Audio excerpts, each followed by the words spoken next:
All right, guys, welcome back to another podcast on MMAUnhinged. Today we are once again joined by Oscar, and we've got a fantastic episode to talk about. UFC 271, Walkup versus Hill, and also Bellator this weekend. How's it going, Oscar? Yeah, I'm still riding the high from this past weekend. Not only did we have a fantastic UFC 271 card emanating from Houston, we also had over here in the United States a pretty fun Super Bowl between the Bengals and the Rams. I don't know if you know much about the Super Bowl, but it's the biggest television event of the year over here in the United States. And it was a decent game. Do I care about the NFL much? No, I don't, but I do tune in to that one game a year. And not that I cared much about the game, but I did watch the live stream between Brendan Schaub, Daniel Cormier, and Mike Tyson, and it was a blast to watch. I highly recommend that somebody go back and check out that live stream because those guys had a ball, and most of them were under the influence. Unfortunately, I'm not the biggest fan of the NFL, but I did watch it, and I did feel like the NFL halftime show, they killed it. They absolutely smashed it. Oh yeah. I really believe that anybody that does not like that halftime show is a loser. They're lame, and that halftime show was such a blast. And this is the first time maybe ever that I was bummed out that it ended. And one thing that I was bummed out that ended as well was that UFC 271 card because I was having such a blast watching it. Let's dive right into it. Israel Adesanya defeated Robert Whittaker in the rematch by unanimous decision. When people began to debate the decision after the event, I was quite puzzled, quite honestly, because everybody in my circle, when we were watching the fight, we all collectively said that Adesanya definitively was winning the fight. Adesanya clearly won that first round. That second round was a bit close when it came to the striking numbers, but I felt that Adesanya was ahead when it came to the leg kicks and actual damage. The strikes Robert Whittaker was landed. It was actually mainly a jab or a double jab. That really doesn't do much, especially Adesanya. The third round was also fairly close, but Robert Whittaker just getting his back a couple times, he wasn't even credited for a submission attempt anyway. It's not like there was a major change of positioning there. And then the fourth round, I gave it to Whittaker, but not with much conviction. Robert Whittaker, he got a takedown, but he did zero damage with the takedown. Same thing in the fifth round. The guy didn't do anything with the positions he got from grappling, but he did it enough to where it did matter. And in the end, I did score it a 48-47 for Israel Adesanya. And I have to commend Robert Whittaker for this effort because I thought that he would win one round at max, but he did make this fight pretty competitive. And this was not Adesanya completely outclassing Whittaker. Whittaker was in this fight the whole time, but it was very clear to me that he was behind. Yeah, I've got to agree with you. I thought it was a 3-2 victory for Adesanya. I feel like this might be the first time we've ever actually agreed on a close decision scorecards because I know we didn't agree on Rose and Zhang, Weili. I feel like he might have went the other way with Whittaker, but I do agree. I think Adesanya won it. It was a closer fight, a much closer fight than the first one, obviously. The problem is Robert Whittaker came with a patient game plan. We saw it. He was more patient, more calculated. But I also thought that cost him the fight a little bit. When he needed to pour on the pressure to Adesanya, he didn't. I just think he just didn't throw enough. And that was pretty much what cost him the fight. He didn't throw enough. He wasn't as active as Adesanya. He was letting Adesanya stick on the outside and just pick him apart with the kicks. Every time Robert Whittaker landed a calf kick, Adesanya landed 4. He just wasn't active enough. And when he got them takedowns, he just sat on top and he just didn't really do much of it. As you mentioned, there was no damage on top. There was nothing to really, highlight on that ground. But the thing is, I've got to say, Adesanya, every time Robert Whittaker got him on the ground, he was straight up. He wanted no part of that ground game. And I got to commend him because his ground game has come leaps and bounds. His get-up game is phenomenal. We talked about that before the show last week. And I've got to say, what a fantastic performance for both men. I thought it was a great performance. But if Robert Whittaker was a little bit more active, pulled on the pressure a little bit more, I feel like he maybe could have stolen it on the scorecards. Yeah, Robert Whittaker had the same mental game as Marvin Vettori when it came to judging. Both guys thought they were ahead, and it was very clear when you look at how Marvin and Rob fought that last fifth round when the crowd is like booing and they're just holding the position against the fence trying to get a takedown that's not really there. They just stay right there because they're not going for the knockout because they believe that they're ahead on the scorecards, and that's not a good way to fight. I feel like it's very rarely rewarded when you like stall and just fight not to get hit, and that's what those guys did. Honestly, Robert Whittaker just didn't do enough damage. All you have to, honestly, this is never a good way to decide who actually won the fight, but in this case, I will say, like, you look at Adesanya, it looks like the guy went for a jog. Robert Whittaker, he was a little more roughed up. But at the end of the day, Adesanya, he had the biggest moment of the fight anyway. He got the knockdown in the first round, and it's very clear to me that he's the best middleweight in the world. And Robert Whittaker is now in that Joseph Benavidez position where it's very clear that we have an elite champion that's going to stay there a while, and Robert Whittaker is just going to have to fight everybody possible in hopes of somehow getting the fight. But honestly, I don't think we'll see these two fight again. It's clear to me Adesanya is the better fighter. A big conversation piece after the fight was Michael Bisping's commentary. Michael Bisping, he stepped in on short notice. I have no honestly, I'm not even going to speculate about why Rogan was or wasn't there, but Bisping, he stepped in on short notice, and this was so short notice that Michael Bisping was given a pass on making predictions.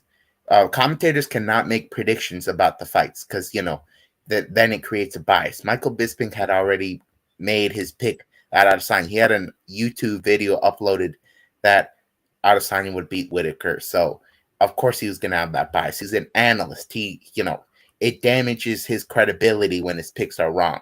So that's why he was a little biased there. But I don't think he was way off like some people were saying. What did you think of Bisping's commentary? Was it a little too biased, like people were talking about with Joe Rogan and Cormier's commentary when Adesanya fought Blachowicz? I don't think it was too biased. I think he was on the right tracks. To me, when I was watching it, I thought Adesanya looked in control. In the majority of the fight, I felt like he looked in control, dedicating the tempo. He picked when he wanted to go first. Robert Whittaker never went first in this fight, and I felt like a little bit was off, but he was on the right track. He was definitely saying what I thought was correct. But going back to the Whittaker, Whittaker's going to watch this fight back, and I feel like he's going to really realize that he had a really good opportunity in this fight, and if he put on a little bit more pressure, as I talked about, he had a really good chance. So when he rewatches this back, I feel like he's going to be kicking himself. Yeah, I feel like Adesanya has the physical advantages over pretty much everybody. The reach was such a big deal. If Adesanya didn't have this reach, this could have gone Whittaker's way. But Adesanya has all those talents, all those just gifts, and it's going to take him very far until he runs into the next Hamza Weidman, if you want to say, of this division, because Hamza Chimaev after he beats Usman. Yeah. I got a feeling that one day we're going to see a Chris Weidman, Anderson Silva type moment with Adesanya, and that guy could be Hamza Chimaev, but that's not the guy who's next. The guy who's next is Jared Cannonier. We'll talk about his win a little bit later, but first, we're going to move on to Tai Tuivasa's devastating second round KO of the KO King, Derek Lewis. Tai Tuivasa was on a 3-fight skid at one point. Everybody was counting him out. There was even rumors that he had been cut from the UFC, and I believed them because he was not looking good at all in these fights, and in fact, he was getting finished. But he made such a wonderful comeback. He knocks out Stefan Struve, knocks out Hans Hugger, knocks out Greg Hardy, knocks out who was it? Augusto Sakai. Yeah, Augusto Sakai.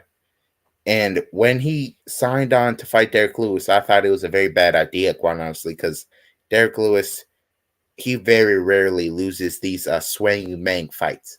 Very rarely loses them. But I kind of underestimated Tai Tuivasa's chin here.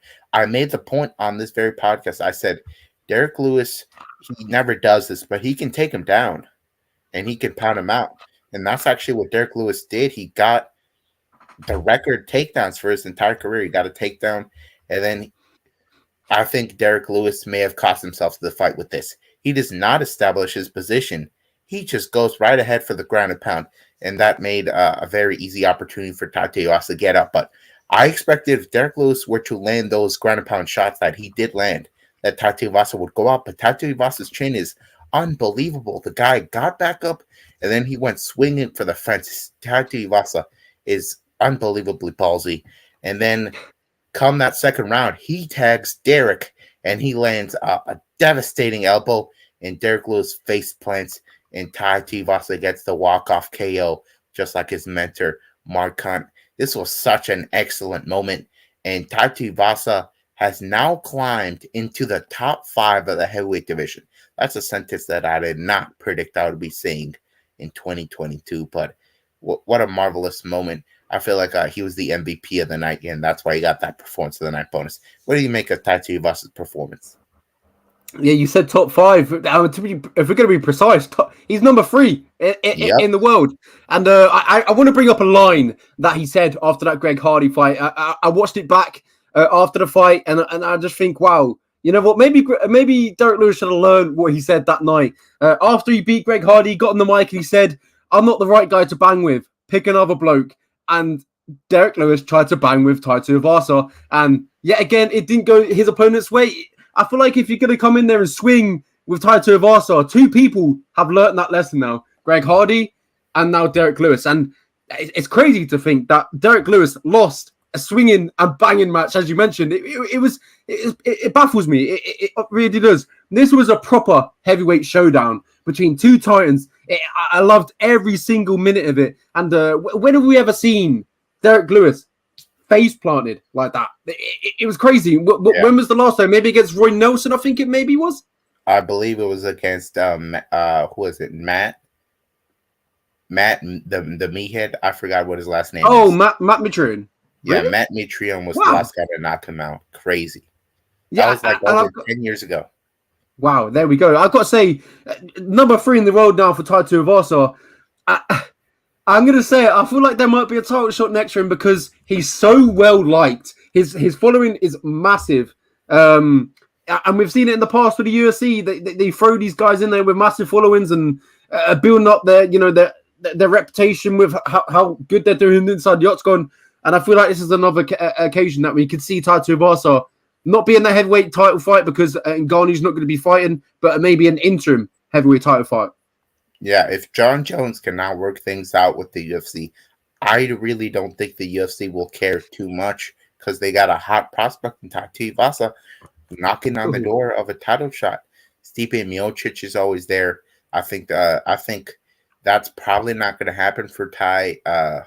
I think that the UFC will work out the Jones versus Miocic fight for International Fight Week, hopefully, and they'll do Tai Tuivasa versus Ciryl Gane. Ciryl Gane just lost the undisputed title fight, and if you're gonna rank Tai this high, this is not a good matchup. But these are the kind of fights you have to fight. You have to fight the best of the best, and if Tai really wants to fight for the belt, he has to beat the Ciryl Ganes of the world.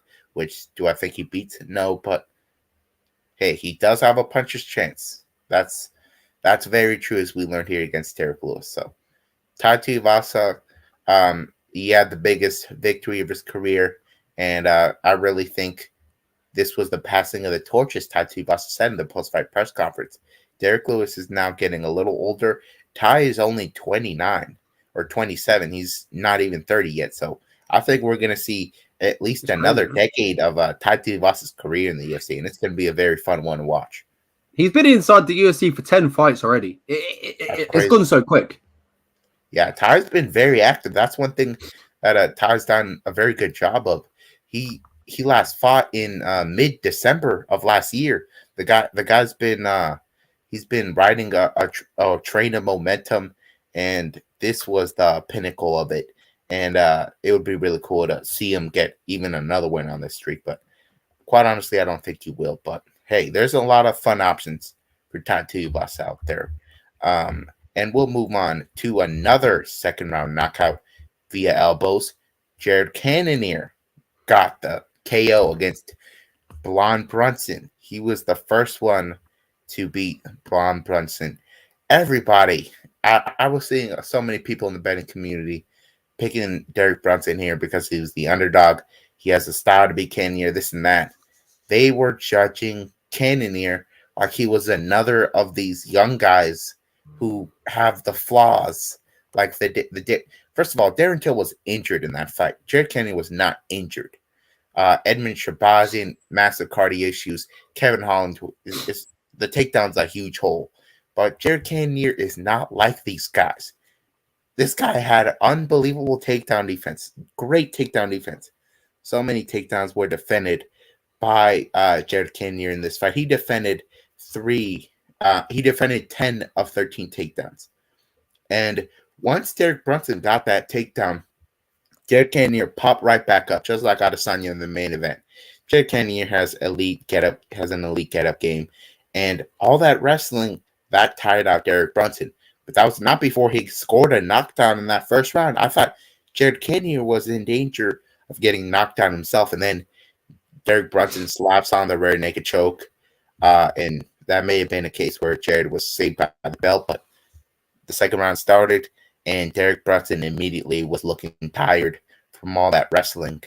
And eventually Jared Cannonier found a perfect elbow, and then the back fist, and then the vicious ground and pound. Elbows. Started with the punch right to the chin. That I think the punch to the chin knocked out Derek, and those 3 elbows to follow it up. Absolutely brutal. This was a very strange case or unique case where Brunson's corner threw in the towel. We almost never see that in MMA. That shows you how bad his corner knew that he was hurt. Jared Cannonier is a lethal striker, and he showed it once again right here. This was the told you so fight of the week, and I just have to say I told you so, Lenny. I knew it was coming. I was going to tell you as well, but you got me there before me. But yeah, fantastic performance from Jared Cannonier. And the first few minutes, I was thinking, you know what, it's going Bronson's way. And then we saw him stand up a little bit, and he was looking laboured. After a few minutes of wrestling, the wrestler is blowing. I couldn't believe it. Usually when a wrestler faces grappling and wrestler is grappling, usually the strikers more fatigued after because they're not used to grappling. And the wrestler, Derek Brunson's been wrestling his whole life. He's been doing this. He's prepared for this occasion. But after a few minutes of wrestling, he's blowing, and it was crazy. You put the nail on the head. Jared Cannonier had fantastic takedown defense, but the get up game of Jared Cannonier was even better. He's so explosive. If you get him down to the ground on his back for a second, he's popping straight back up, and that's what I loved about Jared Cannonier. He doesn't let you have one second of you on top of him. He just didn't let Derek Brunson get his grappling going, and that's the best way to beat Derek Brunson. We saw if Derek Brunson gets you to the mat, you got to get straight back up. You can't sit there and stall and let him stay on top, and you just got to get straight back up. And Jared Cannonier had the perfect game plan, and this is a lot of confidence for Jared Cannonier. Beating Derek Brunson, a guy like him who's on a fantastic momentum. Heading into this fight, was on another, length, 5 wins, undefeated at Sanford MMA and being blonde. But them elbows in that clinch, set it up, and that spinning back fist, you talked about that. It was just phenomenal the way he set it up. And if Jared Cannonier gets you hurt, you might as well throw the towel in, as Derek Brunson's corner did. If Jared Cannonier gets you hurt, you might as well throw the towel in because he's going to put you out. He's a fantastic finisher. Yeah, without a doubt, and he made sure to let Dana know of his intentions to fight for the belt next. Because Adesanya had already made plans to fight Jared Cannonier when Cannonier was supposed to fight Whittaker, but of course Cannonier breaks his arm. He doesn't win the fight. And now he's beating Kelvin Gastelum by unanimous decision. And now he's knocked out Derek Brunson, who is on a hot streak. So I think there's no doubt in my mind that Jared Cannonier gets the next title shot. And if you ask Adesanya, it might be in June because Adesanya wants to be very active this year. I think that's very probable, quite honestly, because if you look at June, there's no there's no title fights on the books yet, and Adesanya's a reliable star. So reliable, the UFC gave him one of the biggest contracts in UFC history. I think that fight makes all the sense in the world, and it would be pretty exciting. It would definitely be more exciting than the Whittaker fight because Cannonier doesn't really have that grappling in his back pocket to use offensively. And we'll move on to somebody that does have the grappling in the back pocket to use offensively. Renato Moicano. He got the second round submission against Alexander Hernandez. I picked Alexander Hernandez again early knockout here, but quite honestly, in this matchup, he never got going. He never landed that perfect shot that I thought he would. Renato Moicano is such a well-rounded fighter. On the feet, he was having his way with Alexander Hernandez. He had a slightly higher output, and come that second round, wow, he got a huge shot landed on Alexander Hernandez. He rocks him, and I thought it would be the other way around. Hernandez rocking Moicano, but Moicano, he's got pretty underrated power, I would say. People forget about his wonderful performance against Calvin Kattar, who's a bona fide top 5 guy in this featherweight division.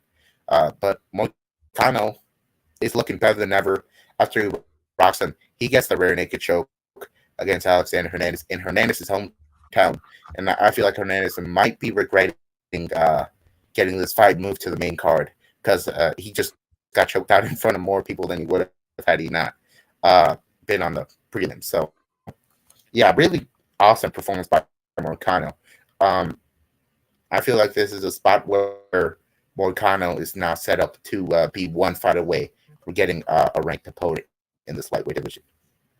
Yeah, I've got to agree with you. I think Moicano was just levels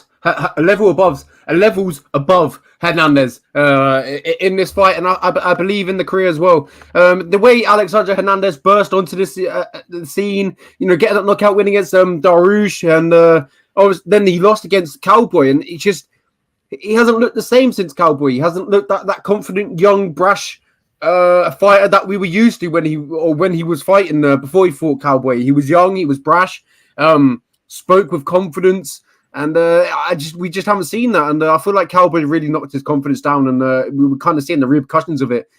Maybe he needs to change something, change the gym, find out what he's doing wrong.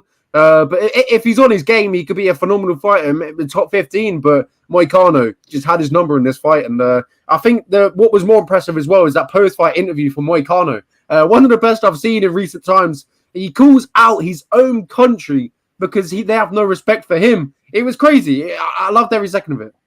Yeah, Moicano, as I said, he does not get the respect he deserves. This guy, as I say, just has a win over a guy who's in the top 5 at featherweight. Man, he has a win over Zabara Tukhugov, man. Moicano, I really feel that if he gets a shot at the top 15, he can definitely succeed in the top 15 of this division.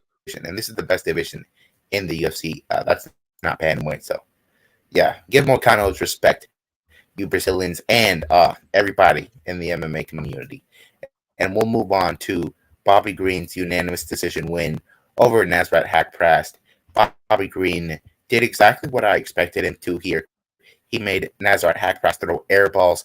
He loves to use his shoulder rolls, loves to keep the hands low, the chin up, and very few guys make him pay for it. That's how good Bobby Green is. He can leave openings for his opponents, and he still does well. Nazareth Haqparast, he tried to throw that finishing blow, but Bobby Green was not there to be hit quite often, and Bobby Green threw unbelievable output in every round. If you look at the numbers, it's 188 to 76 total strikes for Bobby Green. Bobby Green has never looked better, and he's 35, I believe. Bobby Green, I think he's in his prime. He's one of those rare guys who have hit their prime a little later in their career.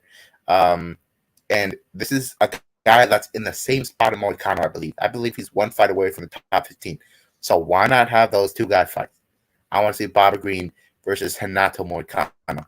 That would be a very tough fight to pick, very high-level fight. That would probably be a top 10 fight in most other divisions. I think I've got a better fight for him. But I'll speak about his performance. I think, as you mentioned, I think this is the best Bobby Green that we've seen recently. I feel like the matchup with him, this wasn't a good matchup for Nazareth Hakrapas. Nazareth likes to get striking done, but Bobby Green is just way too slick with it. His head movement is phenomenal. His footwork is incredible. As we saw against the Fiziev fight, he's just so good on the feet, and we really saw it in this fight. Just the head movement from Bobby Green was phenomenal. But if you look on the other side, Nazareth Hakrapas, he had no head movement. He was always there to be hit by Bobby Green, and he looked like after the fight you could tell who the winner was. It was he was definitely wearing on him. But a fantastic performance from Bobby Green, and I saw on Twitter after the fight is that you could probably put Bobby Green into a Fight Night main event fight, 5 rounds, and he's going to deliver. And who would I want that to be against? I want that to be against Brad Riddell. Wow, that is another excellent option. That's actually what John Anik suggested. Brad Riddell's actually John Anik's favorite fighter on the roster. He's also got a lot of love for Bobby Green as well. I feel like lightweight is such a good division where you can justify having 2 unranked guys in a main event. Bobby Green's not like this unknown quantity. Pretty much everybody knows him. The guy was one of the MVPs of the COVID era of the UFC. In my opinion, he was undefeated in 2020. And the only fights he's lost in his last 10 were a knockout to Dustin Poirier and 2 split decisions. Bobby Green could easily be on an unbelievable streak in this lightweight division. So Bobby Green, I really think he's deserving of a main event slot. Do I think they'll do it? Absolutely not. They really don't do that kind of fun stuff. But Bobby Green, as I said, 1 fight or 2 away from the top 15. The guy had an ultra competitive fight with Rafael Fiziev. I think if that was a Fight Night main event, Bobby Green would have won that fight. I really believe that. And Fiziev has now found himself on the co-main event slot at UFC 272 against Rafael. 5 rounds. That's going to be an absolutely fun fight to watch. I can't wait for that. And we'll move on to the main event of the prelims. Andrei Arlovski will not go down without a fight. Arlovski is now 43. I picked him to lose this fight. There's an argument that he did lose this fight. This was kind of how I thought it would go down. I knew it would be a very close split decision, and it was. Arlovski started off strong. Very clear first round for Arlovski.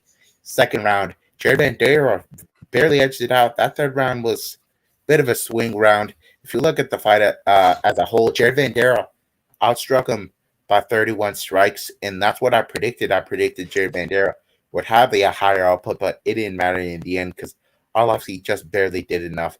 And I did think that Arlovski had a clear power edge in the fight. Yeah, if you look at this fight compared to the co-main event of the same event, it was different. You could tell the difference in levels. I'm not saying these guys are bad, but this was like a sloppy heavyweight fight, and Arlovski's still doing his thing. He's 43 years of age. It was a fantastic fight. He's much slower than he used to be, but he's still up there. He's still got his pace. Speed in his hands. The speed difference in his hands in this fight was. It was so clear Arlovski had that edge. Every time he threw a combination, he would connect. But as you can see, he just wasn't active enough. And Jared Vanderaa just let him do what he wanted in this fight. And I wasn't impressed with both men, but I do believe Arlovski won this fight 2-1. I feel like it was the first round and the third round I would give to Arlovski. But, Arlovski is 43 years of age, and this guy he's failing to age, as you mentioned. But if you want to get to the top of the heavyweight division, you've got to get past Arlovski. And if you can't get past Arlovski, where'd you go? Yeah, a guy who is trying to get to the top of this division, who just finished Jared Vanderaa, is Alexander Romanov. Romanov has yet to lose in his professional MMA career. I think Arlovski's the right test for Romanov next. So I think that's going to be the next fight for Arlovski. It's going to be a fight that is not going to be anything like this one because Romanov presents a huge takedown threat. But Arlovski does have the striking edge, so that would be a very interesting fight to see. And we'll move on to the final fight of Roxanne Modafferi's storied career. She lost to King Casey O'Neill by split decision somehow. Goodness gracious. If you look at the striking numbers, it's very obvious who won this fight. 230 strikes to 148.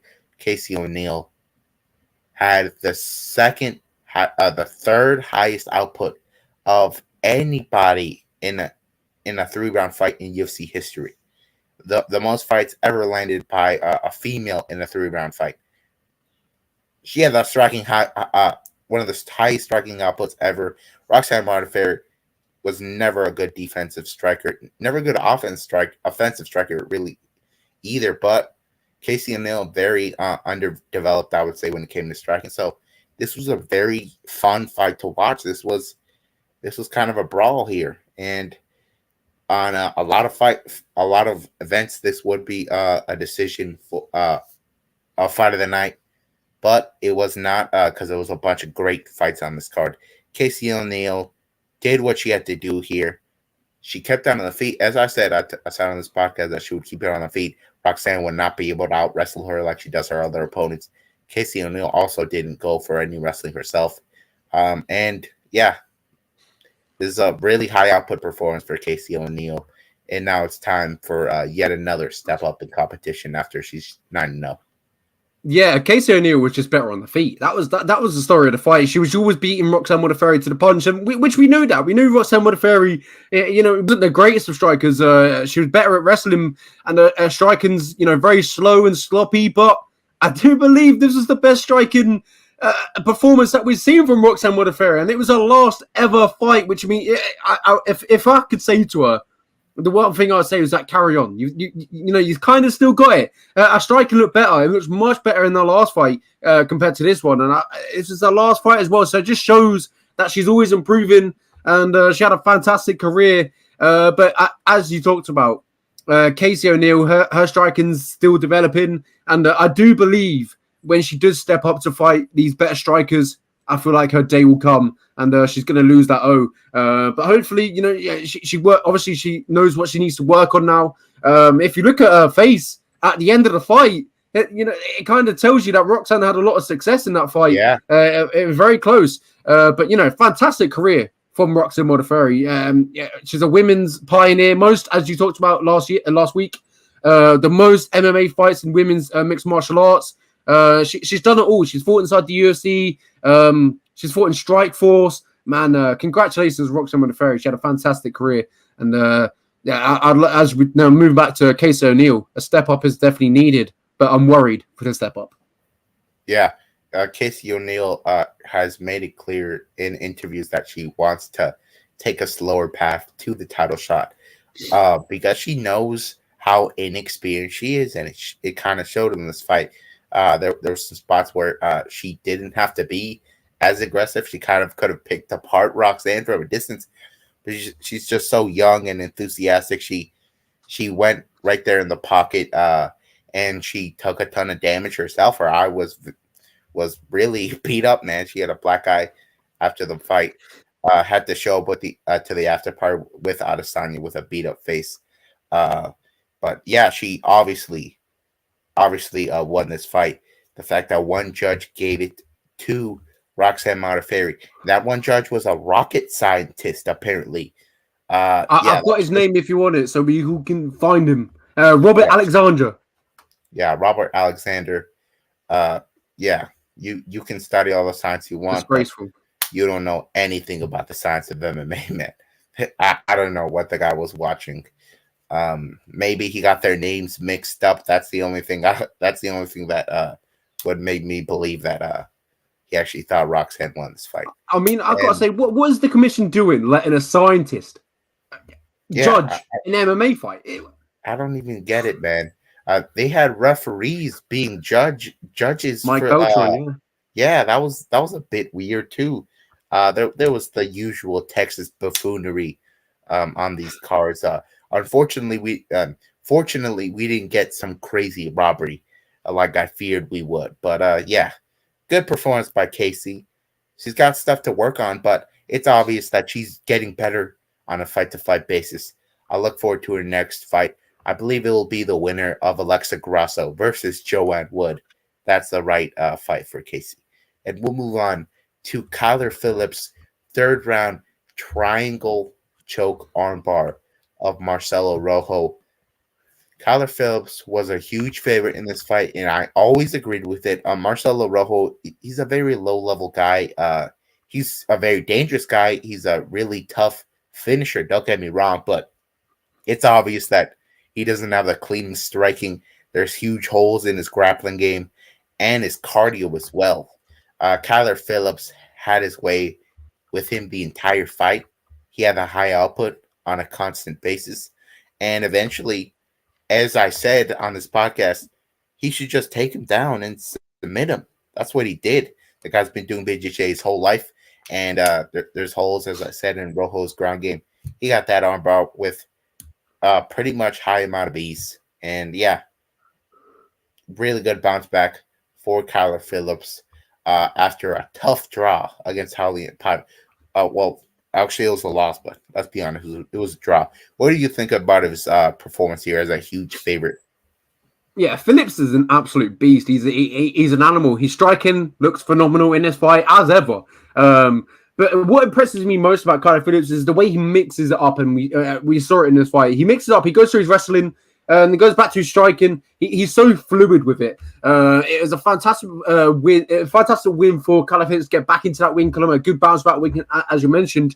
After that first round, I didn't see a path of victory for Marcelo Rojo. It just went out after that first round. I really knew that Rojo was going to lose this fight. The only way he won that fight was the first round if he clipped him, and that was it. But Kyler Phillips is too good for that. He's way too good. That he's too slick on the feet. His footwork is picture perfect. It's phenomenal the way he gets in and out, and he's clipping you, and then he's gone. I really do believe that Kyler Phillips is top 15 material. I do believe that. Yeah. And honestly, Kyler Phillips really should have never been taken out of the rankings. Well, actually, he was number 15. Then he lost to Howley and Pot, and then they put Song Yidong in the rankings. Which, how can you put Song Yidong in the rankings when Kyler Phillips beat him?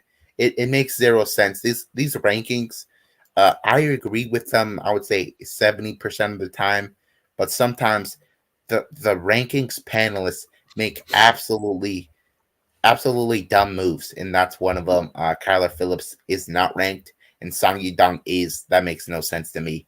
But nonetheless, we'll move on to Carlos Ulberg's quite lackluster unanimous decision win over Fabio Cherant. This is a case where Fabio Cherant did not show up. As you can see, he only landed 13 total strikes in the fight, and Carlos Ulberg, fairly high-level kickboxer, but he didn't look great either. Carlos Ulberg could have been much more aggressive and possibly found a finish here, because Fabio Cherant was just a walking body, really.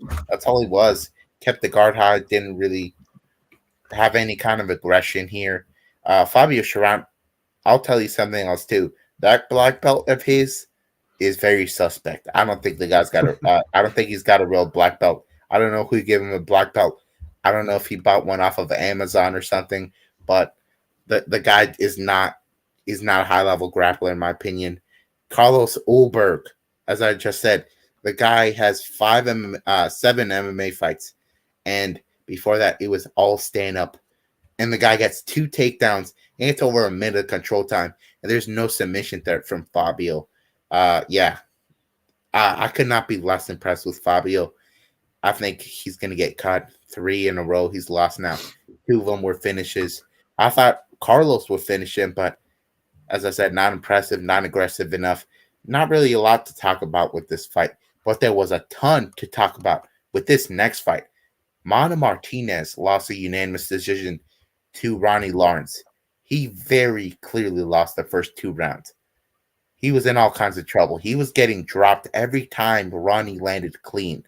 And it was on going in the direction of a dominant Ronnie Lawrence performance. But James Krause was in Mana's corner, And you know what happens when a James Krause guy is down going into the third round. James Krause will let him know exactly what they have to do. They have to finish the fight. And that's what Mar Martinez went out there to do. He rocks Ronnie Lawrence, and then Ronnie gets back up. He rocks him again. 2 knockdowns for Mar Martinez in that third round. Mar Martinez would not go down without a fight. But Ronnie Lawrence, of course, he fought smart when he needed to in terms of getting the takedowns rather than swinging back. And I believe that's what kept him from getting knocked out and eventually getting the unanimous decision. This was such a great fight. There was 5 total knockdowns in this fight. I believe they said there was a stat where this was one of the few fights where both fighters scored 2 knockdowns. This was a war of epic proportions. And as I said, this is another fight that on another card, it is easily fight of the night. Ronnie Lawrence, I was very confident he would get the win here, but very clear he's got some stuff to work on defensively. This was a spectacular fight, much better than I thought it would be. Props to both guys. They both fought their heart and soul out there. Yeah, 100%. I got to agree with you. The first round or the second round, it looked like it was going Ronnie Lawrence's way easily, knocking him down at will, striking at will, and doing what he was meant to do. And that round 3, Manny Martinez thought he'd get his game going a little bit. And as you talked about that, the James Krause talk in the corner must have got him going. Ronnie Lawrence is a fantastic fighter. He's got things to work on, as you mentioned. I feel like if he goes away, works on him, I feel like he's going to be a hard man to stop. Yeah, Ronnie Lawrence has no former wrestling background. He only started wrestling when he started training MMA, but somehow he has just an elite skill on his hands here. This guy can take down guys at will. And he got 6 takedowns in this fight. 6 out of 7 takedowns. Only 1 was stuffed. Ronnie Lawrence, he is the real deal. I think he'll find himself on the outskirts of the top 15 very soon. But before that, he's, as I said, got to work on the striking defense. We'll move on to AJ Dobson's the first loss of his professional MMA career to Jacob Malcom. This was a pick and fight when we talked about it, but eventually the odds favored Dobson. And I didn't really agree with it until I saw the first round of the fight. AJ Dobson was having good takedowns.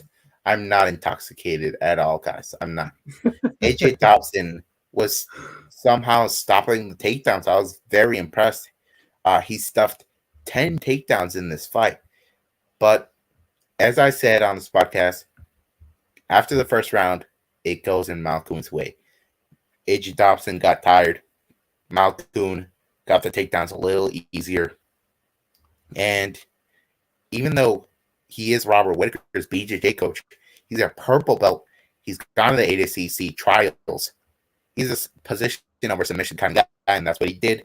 He rode him out on top and got nearly 10 minutes of control time. And very convincing win for Malcom.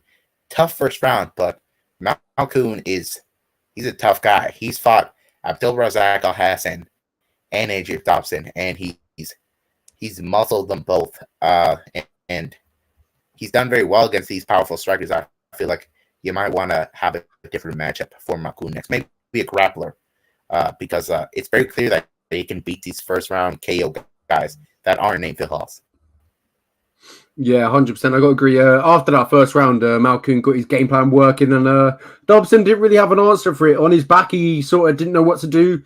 He was lost on the mat. So, Malcom, as you mentioned, he's a position over submission guy, and once he got that game plan working, Dobson just didn't have no answer for him, and that was pretty much the story of the fight. He got his wrestling going after in that first round. It was a bit of a tricky round, and the second and third round was quite similar. And credit to Malcom. Got the win, back-to-back wins.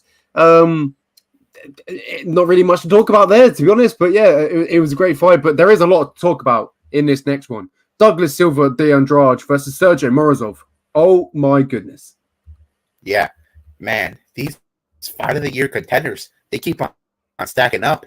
And I really fear this is going to be one that people completely forget about when we get to the conversation at the end of the year. But I really believe that this will stand out as the comeback of the year. Douglas Silva de Andrade was a big underdog heading into this one. Sergio Morozov was actually my most confident pick of the whole card. And in the first round, I was validated. Sergio Morozov, he starts strong. He gets a knockdown in the first round, and then he lands a vicious knee. He starts landing brutal ground pound and elbow. It cracks open Doug Silva down Raj. He's bleeding all over the place. I thought Sergio Morozov was eventually going to finish him in that second round. But that little bit of rest on the stool did wonders for Silva. Once we got into that second round, Douglas came out like a bat out of hell. He rocks him.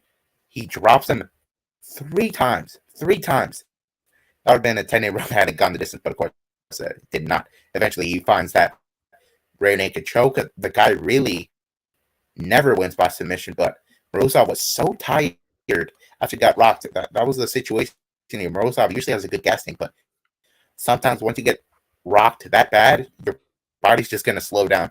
And that's what happened there. Eventually got the rear naked choke. I could not be more impressed by both men. Both men have incredible hearts, especially Douglas Silva and Andrade. The guy is a tank, man. I feel like he's taken John Lineker's spot in this division. The guy looks exactly like John Lineker, fights like John Lineker, and might have a better ground game too.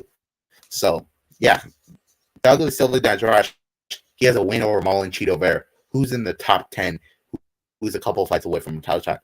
And I think Douglas Silva and Andrade could make his way to the top 15 very soon if he keeps on fighting this aggressively, because he tends to put guys down when he throws like this. Yeah, and after that, in that first round, I thought there's no way Douglas Silva de Andrade wins this one. It was impossible to me to think that, because Sergio Morozov looked so good in that first round. He knocked him down at will. His striking, he was slick with it. Possibly even a 10-8 round. I don't know what they scored that, but he's very dominant. Yeah, I did. Yeah, 10-8. Yeah, 100%. I do agree with that. He was so dominant in that round, and a possible 10-8 round, I would have scored it a 10-8 round. But are we back? Yeah, I believe so. Yeah. Well, I'm sorry about that, guys, but yes, but back to where I was at. I was talking about Sergio Morozov, potential 10-8. I would have scored it a 10-8 in that first round, and I really thought the Silva and George weren't going to get back into this. But then I saw how Morozov came out in that second round.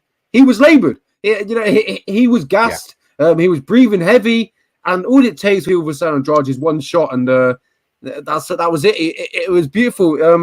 And once Silva and George gets you hurt, as we talked about earlier on with Jared Cannonier, when the Silva and Andrade gets you hurt, there is literally no escape. You cannot escape. He's going to put you out, and that's what we saw. We saw him get put out by a submission, and what was worse as well, he got submitted with his eyes open. Oh, I hate that. Yeah, those are always the most brutal ones. And he was Douglas was covered in blood when he won. It was just an epic visual. Silva covered in blood, and Morozov's eyes open as he's unconscious. This was such an incredible fight, and it 100% deserved that 5 of that bonus. Headed into round 2, Morozov was a 1,150 favorite.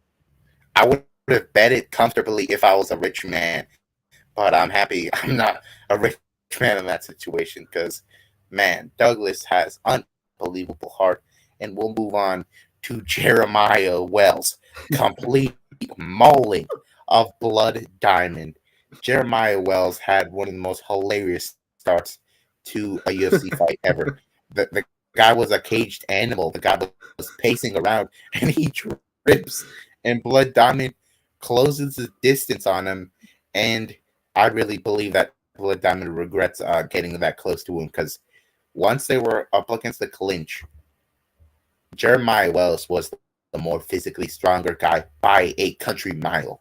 He reverses position on Blood Diamond against the cage, gets a singular takedown, and then proceeds to make Blood Diamond's life miserable.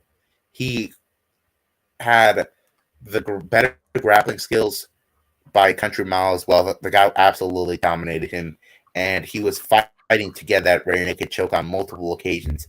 And then eventually he sinks it in, and Blood Diamond goes to sleep.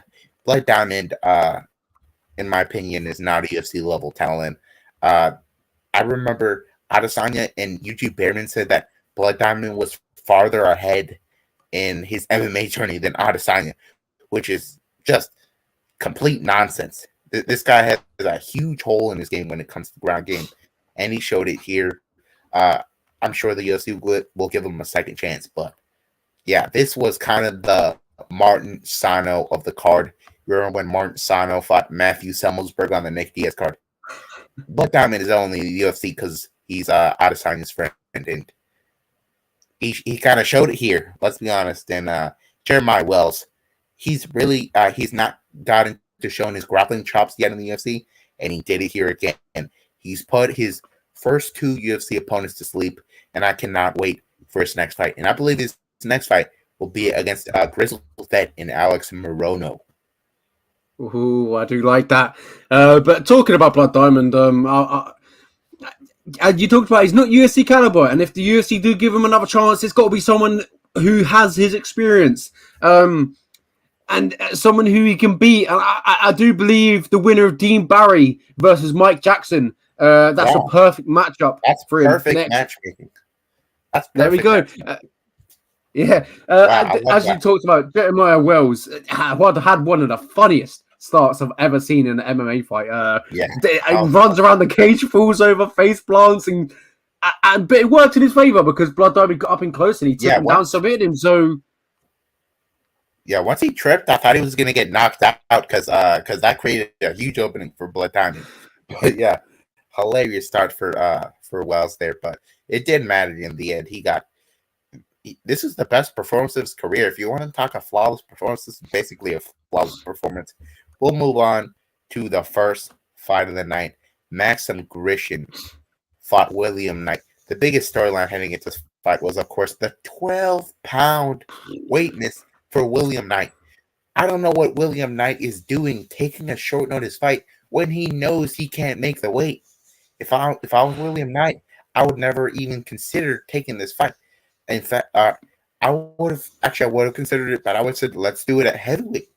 But William Knight, for some reason, decides to go ahead and make light heavyweight. Fails miserably. And Grishin, he's a player, man. He decided to take the fight anyway. I really commend him for that. And I still thought he could win this fight regardless. And he did.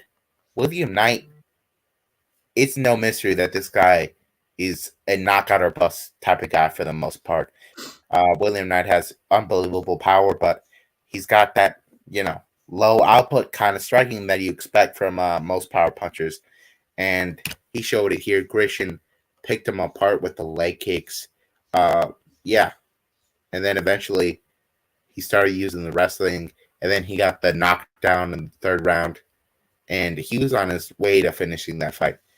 William Knight, still a developing fighter, has a ton of work on, and one of the biggest things is that weight cut, apparently.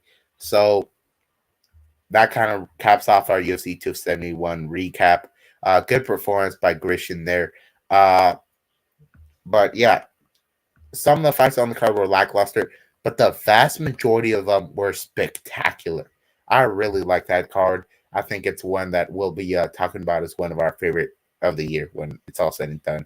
And Tat Tuivasa was definitely the MVP. Would you agree? Yeah, 100%. I've got to agree. And we had some fantastic moments on this card. And ones that we'll be talking about in definitely at the end of 2022. I think we've got some fight of the year contenders on our hands right here. We've been talking about this event for 54 minutes. Wow. Well, we've got the fight night card that we're going to preview is a fairly short one. It did lose its main event, of course. But we have Johnny Walker and Jamal Hill stepping in for a 5-round fight. This is the second 5-round fight of Johnny Walker's career and Jamal Hill's first 5-round fight. I would say that this card definitely does not have the star power that we had on the pay-per-view, of course. But we see this on a good amount of these fight nights, and these guys and girls just go out there and they get spectacular finishes. There's competition for bonuses. I think we're going to have a fun fight night on our hands, and it's going to be capped off by the main event, Johnny Walker versus Jamal Hill. I think this is a bad matchup for Johnny Walker.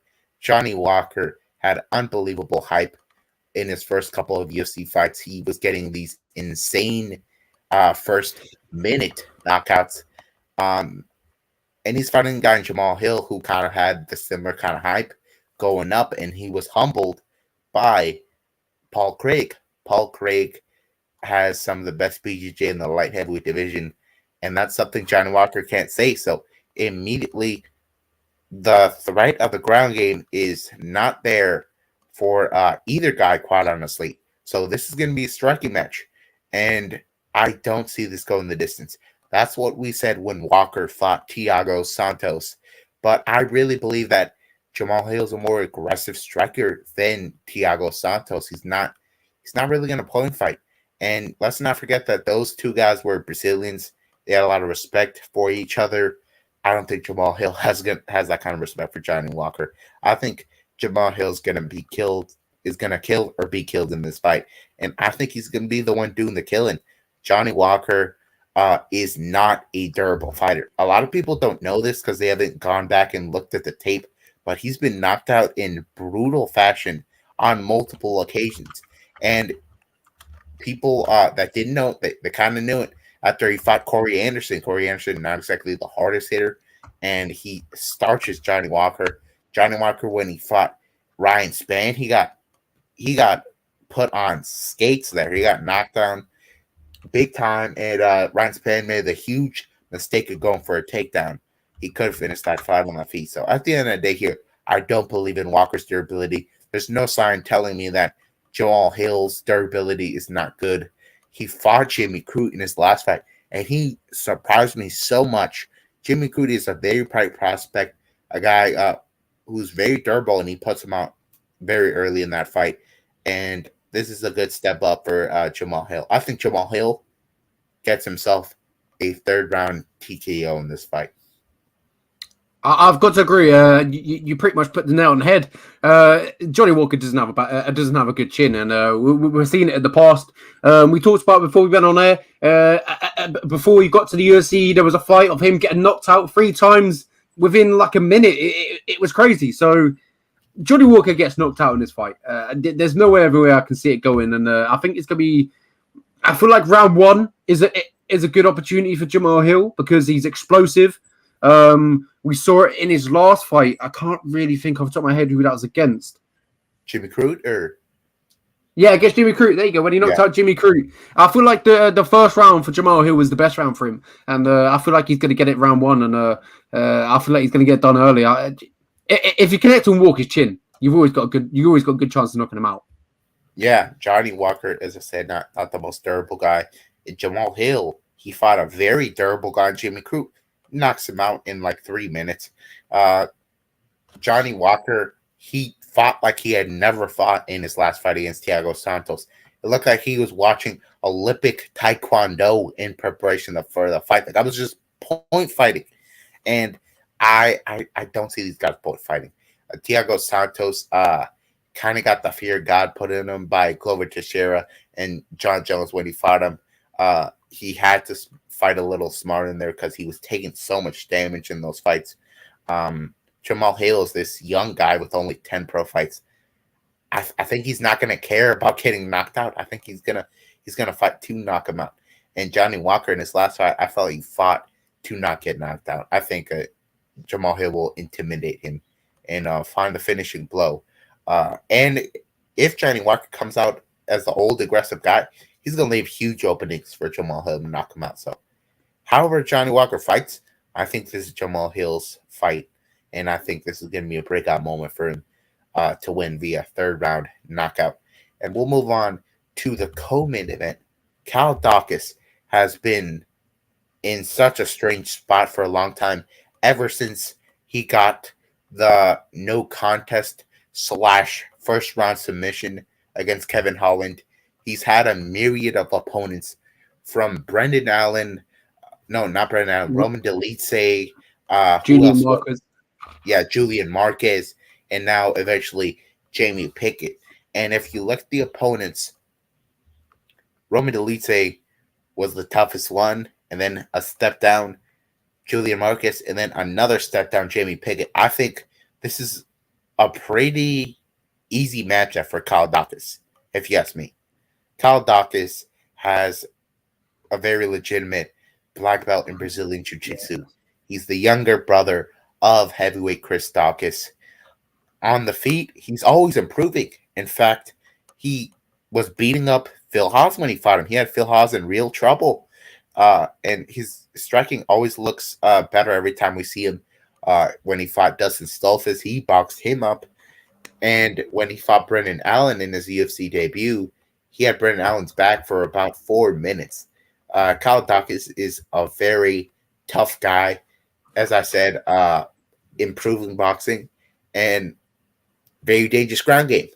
On the other side, we have Jamie Pickett, who, let's be honest, we haven't seen much of that ground game. I can't imagine it's great. And on the feet, he's got power. It's not crazy Abdul Razak Al Hassan power, but he's got really good power. And his biggest strength is his clinch game. That's his biggest strength. He showed it when he fought Joseph Holmes. But Kyle Daukaus is no Joseph Holmes. I think Kyle Daukaus can find the knockout. By TKO, by ground and pound. And he can find a submission here. I think Kyle Daukaus gets a second round submission against Jamie Pickett. One major tool here for Kyle Daukaus here is his gas tank as well. Jamie Pickett, when he wins, it's not really exciting. I think Kyle Daukaus will bring some excitement out of this fight. He can get the takedown, and I don't think there'll be much resistance from Pickett. And Daukaus be a second round rear naked choke, I'll say. Yeah, I've got to agree with you. I see Kyle Daukaus getting this one done, definitely getting the finish as well, and it's a submission victory for me for Kyle Daukaus. He's much better on the ground. He's definitely the better grappler, and the only way Jamie Pickett gets this done is his clinch work. His lands a big bomb. That's the only way it happens. As you mentioned, Kyle Daukaus is always improving with his striking. But I don't see Jamie Pickett having enough to get this one done. And as you talked about, this is a massive step down in competition for Kyle Daukaus. After his last fight, whatever you want to say as a win or a no contest, it was a no contest, got ruled a no contest, but he did submit, Kevin Holland. Yes, it was an actual headbutt, but, he fought Kevin Holland in his last fight. Jamie Pickett fought Joseph Holmes, but no disrespect, two different levels. And I feel like we're definitely, we're going to see two different levels in this one. We see Kyle Daukaus is going to submit Jamie Pickett. Yeah, just to give you a little perspective, Jamie Pickett has mostly fought fighters with losing records before he got in the UFC. And then he lost to Tafan Nchukwi, who had only 4 professional fights. And then he loses and gets knocked out by Jordan Wright, who we've talked about the cans. He's fought on this show a myriad of times. Jamie Pickett is a very low fighter. I will not say the same about Kyle Daukaus. You can argue he'll be ranked in the top 15 very soon. I think that's a great spot for Kyle Daukaus, and he's a good bet. Moving on, we have the heavyweight matchup between Parker Porter and Alan Badeau. This is going to be a sloppy fight. I guarantee it. Alan Badeau is not even a heavyweight. He's just a guy who got sick of cutting down at light heavyweight, and now he's fighting here at heavyweight. And Parker Porter is one of these heavyweights who does not have scary power. He's one of these guys that likes to win by decision, who will just outstrike you, and that's what he did against Chase Sherman. He was a big underdog against Chase Sherman, but Chase Sherman, ever since he got off the PEDs, he's not been the same fighter. After the first round, he completely gasses, and he just lets Parker Porter dictate the pace, and Porter beats him up, and Porter really loves chopping at the lead leg. That's what he's going to do to Alan Badeau. He's going to weather the storm, win a sloppy decision, but it's going to be a pretty fun scrap once these guys start throwing down. But Badeau has really no gas tank to speak of. I think the biggest thing on his resume is not anything he's done in the sport. It's the fact that he's Cyril Gahn's main sparring partner, one of Cyril Gahn's best friends. But you would never know that if you saw him fight in the octagon. In his last fight, he fought Rodrigo Nascimento, who's mainly a grappler, and those guys stood and banged and eventually got TKO'd by Rodrigo. He completely gassed. As I said, no gas tank to speak of. And Porter, even though he doesn't look like he's in shape, the guy's in shape. The guy can fight a hard 15, and that's what he's going to do here. He's going to win a unanimous decision. I mean, this is a tough fight to pick because it's so close. Because we talked about low-level heavyweight fights plenty of times on this show, and I feel like we're staring at another one right here. And Parker Porter is the better man out of the two, and Alan Baudou, I just don't see him getting it done. His IQ is not the smartest. We saw that in his last fight where he just stands and bangs. Parker Porter though. I feel like he's got the better IQ. Likes to chop down them legs. His striking, he gets inside. You know, he uses the dirty boxing. And I feel like this is going to be a big key in this fight as well. I feel like we're going to see Parker Porter get inside, use his dirty boxing. I wouldn't surprise me if we see maybe not a TKO win, maybe a ground and pound win. We've seen it. Baudou has been finished twice in his last two fights. So, and before that, he got finished against Doucher Lumbu. Oh, what's his name? Lungiabula. There we go. He got knocked out by Doucher as well. So he's open to getting finished, and as you mentioned, Parker Porter is not the heaviest of hands, so maybe a TKO finish I see happening. But did this one? If I was a better man, I would skip this fight completely. But if you was going to bet on it, Parker Porter, that decision. It's crazy, but yeah, decision. Yeah, this may not even hit a third round. Quite honestly. I do think Porter wins the decision, but the only time Baudou's gone to a third round was when he won via disqualification. It's because his opponent was beating him up so bad, and his opponent does, I believe, it was an illegal knee and gets disqualified. Yeah, it's not a good look for Alan Baudou. Not a very durable guy, but as I said, not much firepower on the Porter side, so that's why I'm picking him. And if I'm Jim Miller, by the way, who's fighting before this, I'm livid because Jim Miller should definitely be fighting after these. He should be up there, but we'll get to that one next. We'll get to that one next. Jim Miller, he's back after his KO of Eryk Gonzalez. That was such a crazy moment. And he's fighting Nicholas Mota. Nicholas Mota is an Ultimate Fighter veteran and a Dana White Contender Series veteran. Jim Miller has the most fights out of everybody in the UFC. Nobody has more experience than this guy in the UFC. His submission game is great. It's very great. And he's been showing in many of his recent fights, he's got pop in his punches. And if he's fighting a guy that's not too durable, he will be able to knock him out. The big knock on Jim Miller as of late is ever since he got that Lyme disease, his cardio is just not the same. He kind of has a round and a half to get the finish. And if he doesn't, he tends to lose.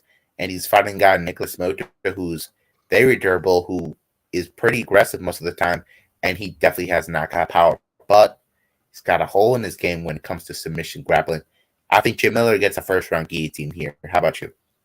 I mean, are you looking at my notes or something? Because I'm also going with Jim Miller submission. I was looking at when I was researching this this card up. I saw that I watched some of his fights. His grappling defense wasn't the greatest. He's been submitted. I think all three of his losses, two of them he's been knocked out, and then maybe one submission loss off the top of my head. That's correct. That's correct. He got submitted on the tough as well, so you can count that one. So yeah, he has been submitted twice in the past. And Jim Miller, he loves a little back position, so maybe a rear naked choke. Yeah, and the biggest win of Nicholas Mota's career is the win over Joe Solecki, which just aged very well. Joe Solecki, I would argue, is just a good grappler as Jim Miller, but I think Jim Miller is a very opportunistic guy. He's going to go for the submission when the opportunity presents itself. Don't get me wrong, Jim Miller can 100% get knocked out in this spot. He fought Eryk Gonzalez. Eryk Gonzalez came on short notice. And Gonzalez had Jim Miller hurt, but Gonzalez left himself open and got knocked out himself.